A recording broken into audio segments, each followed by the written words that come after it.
विद्यार्थी मित्रांनो, पालकांनो, आज आपण बघतोय की लेटेस्ट अपडेट सीईटी सेलची आलेली आहे। त्यांनी एक न्यू नोटीस रिलीज केली आहे। त्यामध्ये त्यांनी एक्सटेंड केली आपली डेट, म्हणजे जी रजिस्ट्रेशनची डेट होती ती आता एक्सटेंड झालेली आहे। आणि ती एक्सटेंड कधी झाली तर परत 15 तारखेपर्यंत आपल्याला एक्सटेन्शन दिले की 15 तारखेपर्यंत तुम्ही तुमचं जे रजिस्ट्रेशन आहे ते करू शकतात।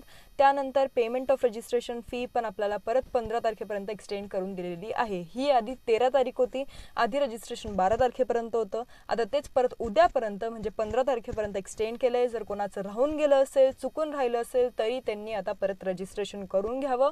MBBS BDS साठी फक्त ही नोटीस आहे, BMS साठी नाहीये। अजून तरी आपल्याला BMS बद्दल काहीच अपडेट भेटलेला नाहीये।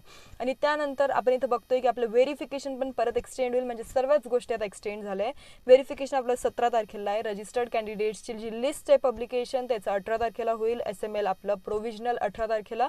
परत जर तुम्हाला काही चुका वगैरे तुमच्या राहिल्या असतील तर करेक्शन विंडो आपली 19 ते 20 मध्ये ओपन होईल। आणि पब्लिकेशन ऑफ सीट मॅट्रिक्स 21 तारखेला ओपन होईल। आपली जी ऑनलाईन चॉईस फिलिंग आहे, प्रेफरन्स फिलिंग आहे, ती 22 ते 24 तारखेपर्यंत एक्सटेंड करण्यात आलेली आहे। आणि त्यानंतर याचं जे राऊंड 1चं कॅप राऊंड 1चं रिझल्ट आहे तो 25 तारखेला डिक्लेअर होईल। आणि जॉईनिंग त्याची 26 ते 30 मध्ये आपल्याला करायची आहे। हे मी ऑलरेडी माझ्या व्हॉट्सअप ग्रुपला जॉईन केलेलं, जे काही विद्यार्थी आहे त्यांना शेअर केलेलं आहे। व्हॉट्सअप ग्रुपला तुम्ही जॉईन करू शकतात।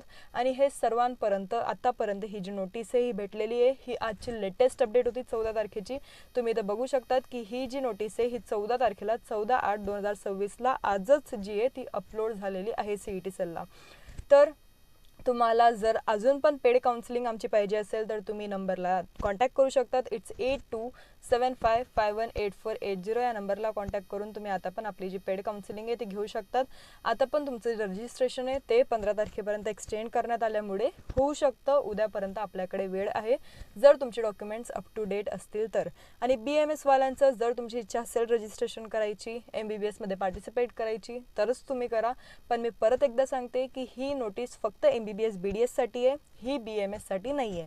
म्हणून परत एकदा रीचेक करा आणि BMS साठी नवीन नोटीस येईल तेव्हा पण तुम्ही रजिस्ट्रेशन जे ते करू शकतात।